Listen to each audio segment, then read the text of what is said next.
स्वागत आहे तुम्हा सर्वांचं मराठी कथामध्ये. जबरदस्तीचे लग्न. रुद्राय तिथेच त्यांची वाट पाहत उभा होता. ते दोघे पार्किंग एरियाकडे निघतात आणि तिथून एका रेस्टॉरंटकडे जातात. आता पुढे मिस्टर चव्हाण म्हणतात, सर तुमचं काम झालं का? रुद्राय म्हणतो, हो झालं होतं. तसं माझ्या गेल्यानंतर मिस्टर कपूर काही बोलले होते का? मिस्टर चव्हाण म्हणतात, नाही सर, तुमच्या गेल्यानंतर आम्ही डिनर केलं आणि काही वेळाने मी परत आलो. रुद्राय आणि मिस्टर चव्हाण नाश्ता करतात आणि मग दोघे फील्डकडे निघतात. ते दोघे पोहोचतात तेव्हा मिस्टर कपूर आणि त्यांची सेक्रेटरी आधीच आलेली असते. रुद्राय त्यांना भेटतो. काही वेळ गप्पा होतात आणि मग सगळे आपापल्या कामाला लागतात. आज त्यांना एरियानुसार टाईल्सची डिझाईन्स निवडायची होती. दुपारचा 1 वाजला होता. मिस्टर कपूर सगळ्यांना जेवणासाठी बोलावतात. रुद्राय आणि मिस्टर चव्हाण त्यांच्यासोबत जेवायला येतात. बाहेर कोपऱ्यात एक गोल टेबल ठेवलेलं होतं आणि त्याभोवती 4 खुर्च्या होत्या. मिस्टर कपूर सगळ्यांसाठी जेवण वाढायला सांगतात. सगळे मिळून जेवतात आणि मग थोडा ब्रेक घेतात. मिस्टर चव्हाण आपल्या घरी फोन करतात आणि पत्नीशी बोलण्यासाठी बाजूला जातात.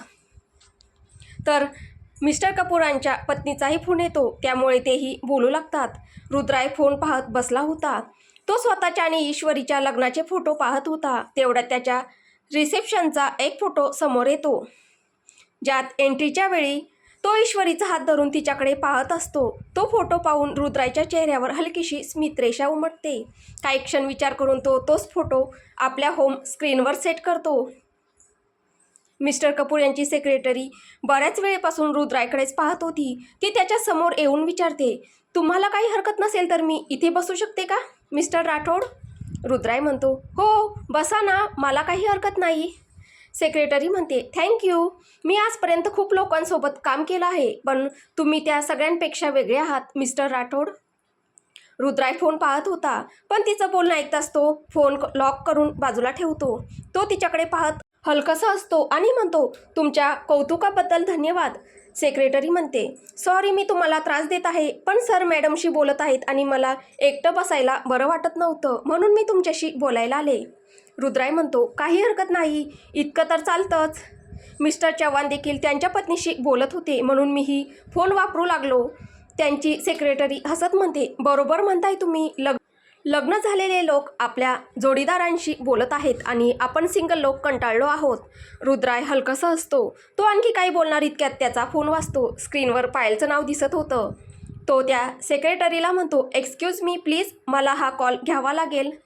त्यांचे सेक्रेटरी म्हणते, हो नक्की. रुद्राय कॉल रिसीव करतो आणि थोडं दूर जाऊन म्हणतो, हो बाळा, कशी आहेस तू? पायल म्हणते, मी छान आहे भाऊ, तू सांग, तू कसा आहेस आणि तुझा प्रोजेक्ट कसा चालला आहे? रुद्राय म्हणतो, प्रोजेक्ट छान चालला आहे, मीही ठीक आहे, तुझीच आठवण काढत होतो. पायल म्हणते, असं का, म्हणूनच तुम्ही कॉल केला होता? मी विचार करत होते आज तुला माझी आठवण कशी आली. जेव्हा मिस्टर चव्हाण आणि मिस्टर कपूर कॉलवर बोलण्यासाठी गेले तेव्हा रुद्राय पायलशी बोलण्याचा विचार करून तिला कॉल करतो, पण त्यावेळी पायल कॉल रिसीव करत नाही, म्हणून रुद्राय पुन्हा फोन वापरू लागतो. रुद्राय तिला म्हणतो, अगं तसं नाही बाळा, तू माझ्यासाठी किती महत्त्वाची आहेस हे मला सांगायची गरज नाही. पायल म्हणते, माहिती आहे, मी फक्त मजाक करत होते. बरं, ईश्वरी वहिनींशी तुझं बोलणं झालं का? रुद्राय म्हणतो, हो आज सकाळी बोलणं झालं होतं. आणि पायल, आणि काय? रुद्राय म्हणतो, काही नाही. पायल म्हणते, भाऊ सांग ना, तू माझा मित्रही आहेस, आठवतंय ना? रुद्राय हसत म्हणतो, काल रात्री मी तिला भेटायला गेलो होतो. पायल आश्चर्याने म्हणते, खरंच? तू काल माझ्या वहिनींना भेटायला गेला होता? हो का? तुला काही शंका आहे का? पायल म्हणते, नाही शंका नाही, मला माहिती आहे तू असं करू शकतो. बरं का गेला होता? माझी पत्नी अस्वस्थ होती, तिला एकटं कसं सोडून दिलं असतं? पायल म्हणते, अरे वा, काय बात आहे, पण तुला कसं कळलं की त्या अस्वस्थ होत्या? रुद्राय म्हणतो, त्यांचा कॉल आला होता माझ्याकडे. पायल म्हणते, बरं, आणि सांग, जेवण केलं का तू, की अजून कामच करत आहेस? हो बाळा, मी जेवण केलं आहे, तू केलंस का, की अजून कामात व्यस्त आहेस? पायल म्हणते, मीही केलं. बरं भाऊ, आज तू वहिनींना कॉल कर बरं. रुद्राय म्हणतो, मी संध्याकाळी मोकळा होतास कॉल करेन. बरं आता मी फोन ठेवतो. ठीक आहे, स्वतःची काळजी घे. रुद्राय म्हणतो, बरं, एक भोपालला आलो की घरी येईल. पायल म्हणते, विचारतोय कशाला, नक्की ये. ठीक आहे, तू ही स्वतःची काळजी घे, बाय बाय भाऊ. रुद्राय कॉल डिस्कनेक्ट करून पुन्हा तिथे येऊन बसतो. फोनवर तो ज्या प्रकारे बोलत होता ते सेक्रेटरी मॅडमना फारसं आवडत नव्हतं. रुद्राय तिच्याकडे पाहून म्हणतो, तसे मी विवाहित आहे. सेक्रेटरी म्हणते, ओ चुकीचा अर्थ घेऊ नका, पण तुम्हाला पाहून असं वाटत नाही की तुम्ही विवाहित आहात. म्हणजे तुम्ही बिझनेसमन आहात, त्यामुळे वाटलं नाही की तुम्हाला नातेसंबंधामध्ये फारसा रस असेल. रुद्राय म्हणतो, तुम्ही बरोबर म्हणताय, मला फारसा रस नव्हता, पण ज्या दिवसापासून मी तिला भेटलो तेव्हापासून मी बदललो आहे. छान आहे, मला वाटतं आता आपण निघायला हवं. रुद्राय म्हणतो, हो नक्की. रुद्राय आणि सेक्रेटरी मॅडम दोघेही पुन्हा कामासाठी जातात. मिस्टर चव्हाण आणि मिस्टर कपूर देखील बोलून परत आलेले असतात. सेक्रेटरी मॅडमचा मूड आता पूर्वीसारखा नव्हता. कुठेतरी त्यांना रुद्रायचं लक्ष हवं होतं, पण तो विवाहित असल्याचं कळल्यावर त्यांच्या चेहऱ्यावरील भावच बदलले होते. सर्वजण आपापल्या कामात गुंतून जातात. दुसरीकडे भोपाळमध्ये ईश्वरी यावेळी लक्ष्मीजींसोबत बसली होती. दोघी गप्पा मारत होत्या. लक्ष्मीजींना काहीतरी आठवतं आणि त्या ईश्वरीला विचारतात, बाळा, रुद्रने तुला कॉल केला होता का? ईश्वरी म्हणते, नाही आई, त्यांचा कॉल आला नव्हता, पण आज सकाळी मी केला होता. आमचं थोडं बोलणं झालं होतं. लक्ष्मीजी म्हणतात, बरं, ज्या दिवशी रुद्र गेला त्या दिवशी संध्याकाळी त्याने कॉल केला होता. थोड्या वेळाने त्या म्हणतात, कदाचित पहिल्यांदाच असं झालं असेल की आज तिसरा दिवस आहे आणि रुद्रने कॉल केलेला नाही. ईश्वरी म्हणते, म्हणूनच आज मी केला. ते झोपेत होते. लक्ष्मीजी म्हणतात, हो, काम असलं की त्याला ना झोप दिसते ना जेवण. तुला माहिती आहे, एकदा एका प्रोजेक्टच्या कामात रुद्रने फक्त 3 तास झोप घ्यायला सुरुवात केली होती. 15-20 दिवस हेच सुरू होतं. नंतर आम्हाला कळलं तेव्हा आम्ही त्याला खूप रागावलो होतो. ईश्वरी लगेच म्हणते, मग त्यांनी काय म्हटलं? लक्ष्मीजी म्हणतात, काय म्हणणार, चूक होती त्याची, फक्त एवढंच म्हणाला की काम खूप महत्त्वाचं होतं. ईश्वरी म्हणते, पण आई, इतकी कमी झोप घेतली तर माणूस आजारी पडू शकतो. लक्ष्मीजी तिला म्हणतात, त्याला माहिती आहे, पण कामच त्याच्यासाठी सर्व काही होत चाललं आहे. तू बघ, काम असेल तर तो उशिरापर्यंत काम करेल आणि दुसऱ्या दिवशी पुन्हा नेहमीच्या वेळेलाच उठेल. लक्ष्मीजींचं बोलणं ऐकून ईश्वरी विचारात पडते. काही वेळ गप्पा मारल्यानंतर ती तिच्या खोलीत परत येते. रात्रीचे 10 वाजले होते. रुद्राय आणि मिस्टर चव्हाण जेवायला जात होते. दुसरीकडे भोपाळमध्ये सर्वांचं जेवण झालं होतं. ईश्वरी तिच्या खोलीत आली होती. ती काही वेळ बाल्कनीत जाऊन बसते. तिच्या मनात काल घडलेल्या गोष्टींचेच विचार सुरू होते. रुद्रायने तिच्यासाठी नाही, फक्त तिचा हुंदका ऐकून इंदोरहून भोपाळला येणं, तिला सावरणं, छातीशी कावटाळणं आणि रात्रभर तिच्याजवळ थांबणं, हे सगळं ईश्वरीचं मन सांगत होतं की तिने रुद्रायवर विश्वास ठेवावा.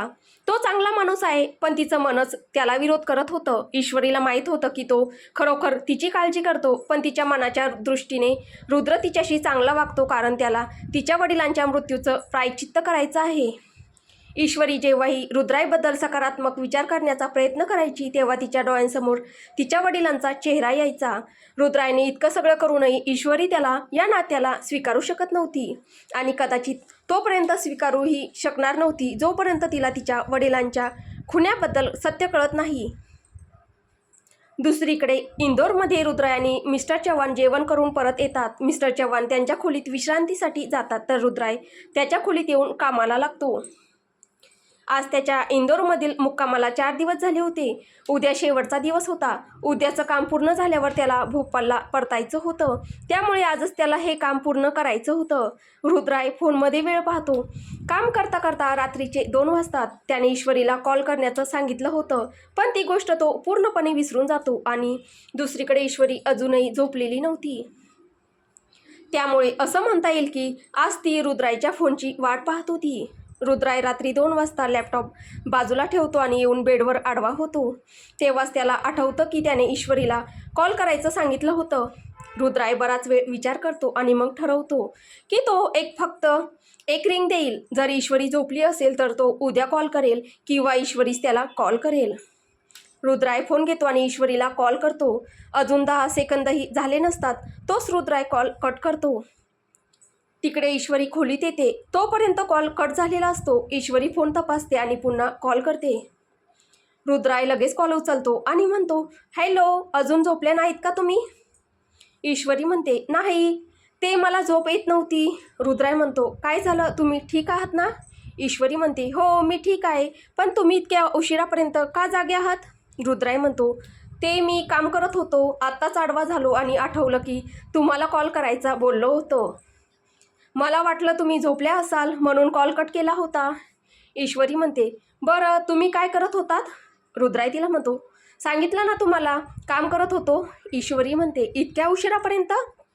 हो, काम महत्त्वाचं होतं म्हणून. ईश्वरी म्हणते, मग तुमचं काम झालं का? रुद्राई म्हणतो, कुठे, अजून थोडं बाकी आहे, उद्या सकाळी लवकर उठून करेन. बरं, दोघं काही वेळ बोलतात. मग रुद्राई ईश्वरीला झोपायला सांगून कॉल ठेवतो आणि स्वतःही झोपतो. तिकडे ईश्वरीलाही थोड्याच वेळात झोप लागते. दुसऱ्या दिवशी आज रुद्राई सकाळी 5 वाजताच उठतो. सकाळी उठून तो फ्रेश होतो आणि स्वतःसाठी कॉफी ऑर्डर करतो. काही वेळातच त्याची कॉफी येते. कॉफी पिता पिता तो कामाला सुरुवात करतो. सकाळी 9 वाजेपर्यंत त्याचं काम पूर्ण होतं.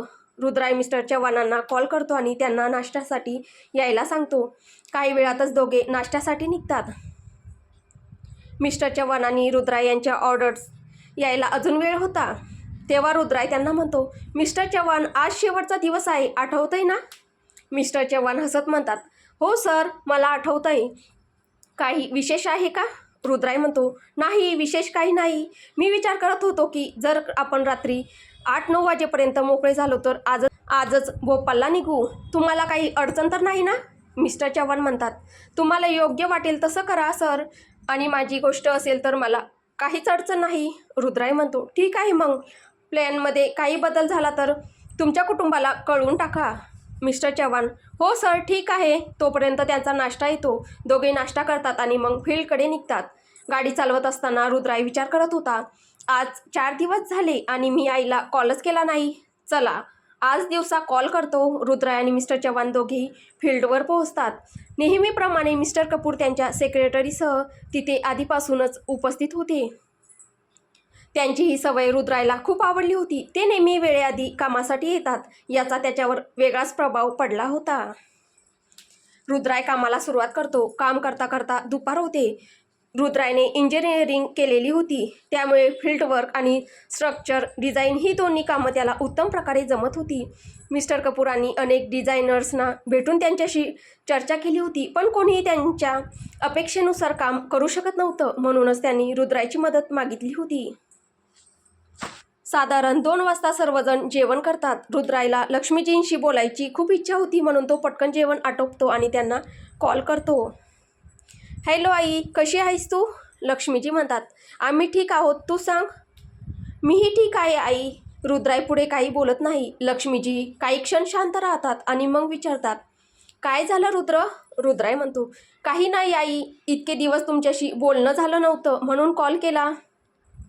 लक्ष्मीजी म्हणतात, आम्ही कालच ईश्वरीला सांगत होतो की पहिल्यांदाच असं झालं आहे की इतके दिवस झाले तरी तू कॉल केला नाहीस. रुद्राई म्हणतो, आई तू रागावली आहेस का? नाही रुद्र, आम्ही अजिबात रागावलेलो नाही, फक्त तुझी आठवण येत होती. रुद्राई म्हणतो, मलाही. लक्ष्मीजी त्याला म्हणतात, मग आज किती वाजेपर्यंत येशील?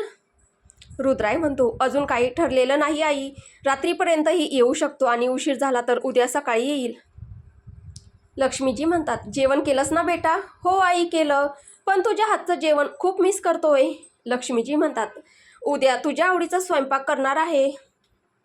रुद्राई म्हणतो, मी लवकर यायचा प्रयत्न करेन. बरं आई, आता फोन ठेवतो. ठीक आहे, स्वतःची काळजी घे. रुद्राई म्हणतो, तूही स्वतःची काळजी घे. रुद्राई कॉल ठेवतो आणि पुन्हा कामाला लागतो. रुद्राईला शक्य तितक्या लवकर काम पूर्ण करून भोपाळला जायचं होतं. असं नव्हतं की तो याआधी कधी एकटा राहिला नव्हता, पण यावेळी त्याला काहीतरी वेगळंच वाटत होतं. कदाचित यावेळी तो ईश्वरीला एकटी सोडून आला होता म्हणून. रात्री 8 वाजेपर्यंत सगळं काम पूर्ण होतं. रुद्राई मिस्टर कपूरांशी बोलून निघण्याच्या तयारीत असतो. तो त्यांच्याकडे जाऊन म्हणतो, मिस्टर कपूर, सगळं फायनल झालं आहे, आता आम्ही निघतो. मिस्टर कपूर म्हणतात, मिस्टर राठोड, असं कसं? चला, आधी आपण सगळे मिळून रात्रीचं जेवण करूया. रुद्राई म्हणतो, धन्यवाद मिस्टर कपूर, पण आता आम्हाला निघायचं आहे. मिस्टर कपूर म्हणतात, हे बरं दिसत नाही मिस्टर राठोड, आधी तुम्ही दोघं आमच्यासोबत जेवण कराल मगच जाल. रुद्राईला जे नको होतं तेच झालं. मिस्टर कपूरांच्या आग्रहामुळे त्याच्याकडे होकार देण्याशिवाय दुसरा पर्याय नव्हता. नाईलाजाने त्याला हो म्हणावं लागलं. काही वेळातच सगळेजण एका रेस्टॉरंटमध्ये पोहोचतात. जेवण संपेपर्यंत रात्रीचे 11 वाजतात. रुद्राई आणि मिस्टर चव्हाण मिस्टर कपूर आणि त्यांच्या सेक्रेटरीला भेटून निरोप घेतात. मिस्टर कपूर आणि त्यांची सेक्रेटरी त्यांना गाडीपर्यंत सोडायला येतात. मिस्टर कपूर आणि मिस्टर चव्हाण एकत्र चालत होते. कदाचित ते काही बोलत होते, तर दुसरीकडे रुद्राय सेक्रेटरी मॅडमसोबत चालत होता. रुद्राय त्यांच्या सेक्रेटरीला म्हणतो, योग्य वेळेची वाट बघा. जेव्हा वेळ आणि माणूस दोन्ही योग्य असतील तेव्हा सगळं चांगलं आणि योग्य वाटेल. त्या काही बोलत नाही. रुद्राय ड्रायव्हिंग सीटवर बसतो आणि मिस्टर चव्हाण त्याच्या शेजारी येऊन बसतात. दोघे तिथून हॉटेलकडे निघतात. रुद्राय म्हणतो, मिस्टर कपूरांनी थांबून सगळा प्लॅन बिघडवला. वाटलं होतं आज घरी पोहोचून आराम करेन आणि तयारीही करून घेईल. मिस्टर चव्हाण म्हणतात, यावर काय करू शकतो सर? रुद्राय म्हणतो, असो, काही हरकत नाही. थोड्या वेळाने दिल्लीला जाण्याची तयारी करून ठेवा. मिस्टर चव्हाण म्हणतात, हो सर, करतो. दोघे हॉटेलमध्ये पोहोचतात आणि आपापल्या खोल्यांमध्ये जातात.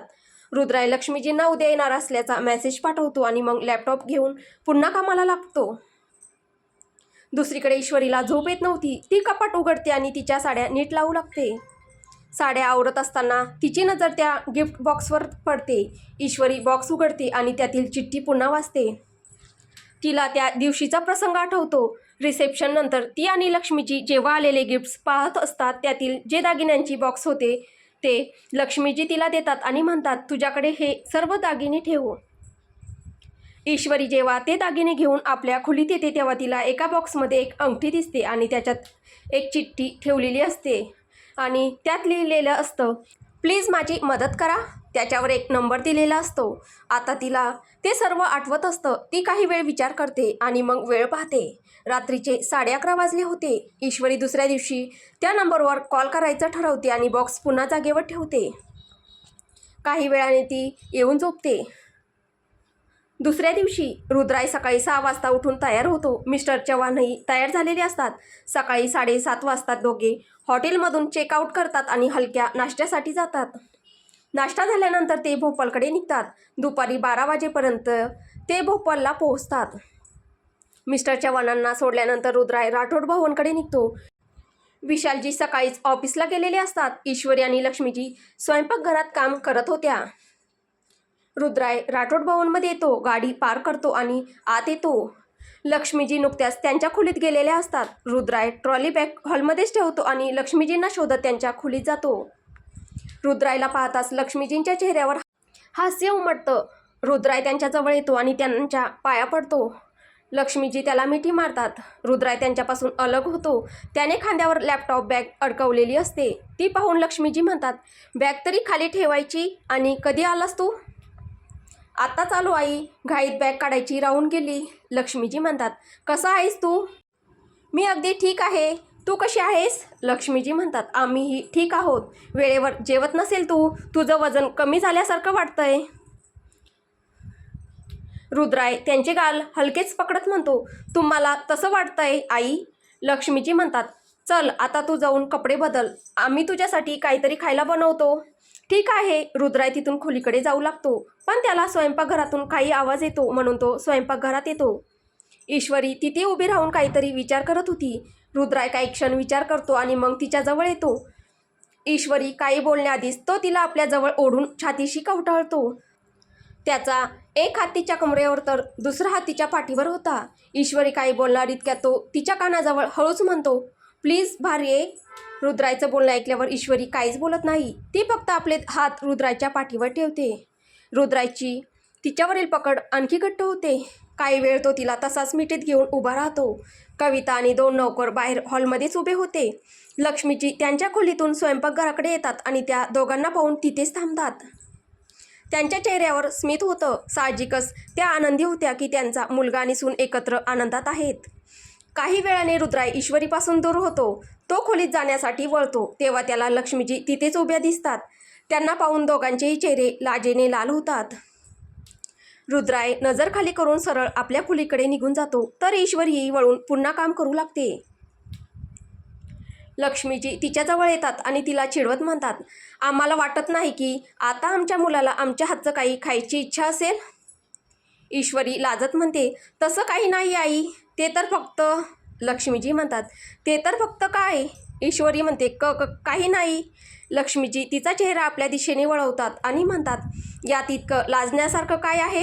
आम्हाला तर आनंद आहे की या बाबतीत आमचा मुलगा अगदी त्याच्या वडिलांसारखा आहे. ईश्वरी काही बोलत नाही म्हणून लक्ष्मीजी पुन्हा तिला म्हणतात, जा तू रुद्राला जाऊन भेटून ये. ईश्वरी म्हणते, मी नंतर भेटेल. लक्ष्मीजी तिला म्हणतात, काही हरकत नाही, तू जा, आम्ही इथलं बघतो. ईश्वरी आपल्या खोलीकडे जाऊ लागते. रुद्राय बाथरूममधून बाहेर येतो. यावेळी त्याने फक्त बनियन घातली होती. तो फोनवर कोणाशी तरी बोलत होता. ईश्वरी खोलीत येते आणि त्याच्याजवळ जाऊ लागते. रुद्राय हाताने तिला तिथेच थांबण्याचा इशारा करतो, पण ईश्वरी फारसा विचार न करता झपाझप त्याच्याकडे जाऊ लागते. फरशी ओली असल्यामुळे तिचा पाय घसरतो. रुद्राय तिच्यापासून काही पावलांवरच उभा होता. ती त्यालाही सोबत घेऊन जमिनीवर पडते. रुद्रायचा कॉल डिस्कनेक्ट झाला होता. तो खाली होता आणि ईश्वरी त्याच्यावर. त्याच्या एका हातात फोन होता तर दुसरा हात ईश्वरीच्या कमरेवर होता. ईश्वरीने डोळे मिटले होते. तिचे हात रुद्रायच्या छातीवर होते आणि तिच्या हृदयाचे ठोके वेगाने चालले होते. रुद्राय मात्र फक्त तिच्याकडेच पाहत होता.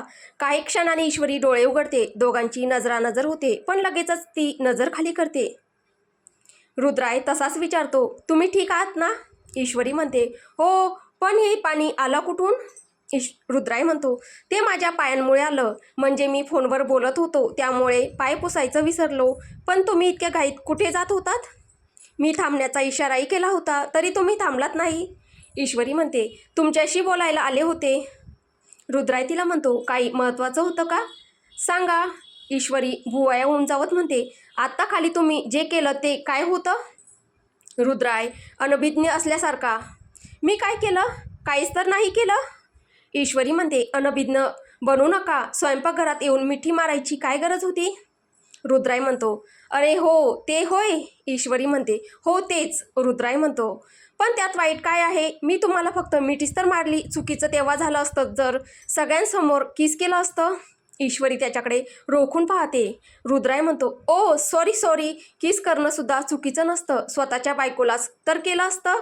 यू नो भारे, खरं तर चुकीचं तेव्हा झालं असतं जेव्हा दुसऱ्या कुणाला मिठी मारली किंवा किस केलं असतं. ईश्वरी आश्चर्याने म्हणते, काय बोलताय तुम्ही? सगळ्यांसमोर किस? छी. रुद्राय म्हणतो, त्यात छी म्हणण्यासारखं काय आहे? हे तर अगदी सामान्य आहे. ईश्वरी म्हणते, तुमच्याशी बोलणंच व्यर्थ आहे. रुद्राय तिला चिडवत म्हणतो, पण बोलायला तर तुम्हीच आला होता. यावर ईश्वरी काही बोलत नाही. तिच्या चेहऱ्यावरची चिडचिड स्पष्ट दिसत होती. तिला असं पाहून रुद्राय हसायला लागतो. रुद्रायला हसताना पाहून ईश्वरीला त्याचा राग येऊ लागतो. ती त्याला म्हणते, तुम्ही हसणं बंद कराल का? तिचं बोलणं ऐकूनही तो हसणं थांबवत नाही म्हणून ईश्वरी त्याच्या तोंडावर आपला हात ठेवते. तसं करताच रुद्राय तिच्याकडे पाहू लागतो. ईश्वरी रागावत म्हणते, एकदम गप्प. ती एवढं म्हणताच रुद्राय मान हलवतो. तेव्हाच ईश्वरीला आपल्या कृतीची जाणीव होते. ती लगेच हात मागे घेते आणि उठण्याचा प्रयत्न करू लागते. खूप प्रयत्न करूनही तिला उठता येत नव्हतं. रुद्राय आपला फोन बाजूला ठेवतो. तो आपले दोन्ही हात ईश्वरी भोवती गुंडाळतो. त्याचं असं करणं पाहून ईश्वरी त्याच्याकडे पाहते. तो तिला धरून हळूच एका बाजूला वळतो आणि मग तिला सोडून देतो. ईश्वरी उठून आपल्या साडीच्या निर्या नीट करते. तोपर्यंत रुद्रायही उठून पलंगावर जाऊन बसतो. ईश्वरी त्याच्याकडे पाहते आणि मग नजर दुसरीकडे वळवते. तिचं असं करणं पाहून रुद्राय आश्चर्याने विचारतो, आत्ता काय झालं? ईश्वरी त्याला म्हणते, तुमच्याकडे लाजेबरोबर कपडेही नाहीत का? रुद्राय तिला म्हणतो, दोन्ही आहेत माझ्याकडे. का? ईश्वरी म्हणते, कपडे आहेत तर घाला ना. तेव्हा रुद्रायच्या लक्षात येतं की त्याने फक्त बनियन घातली आहे. तो ईश्वरीच्या दिशेने चालू लागतो. त्याला जवळ येताना पाहून ईश्वरी मागे सरकू लागते. काही पावलं मागे गेल्यावरती भिंतीला टेकते. रुद्राय आता तिच्या अगदी जवळ उभा होता. त्याचा उष्ण श्वास ईश्वरीला स्वतःवर जाणवत होता. ती बाजूने निघून जाण्याचा विचार करते, पण तो बाजूला हात ठेवतो आणि तिला म्हणतो, जर मी असाच राहिलो तर? ईश्वरी म्हणते, तर मग मी बाहेर जाईन.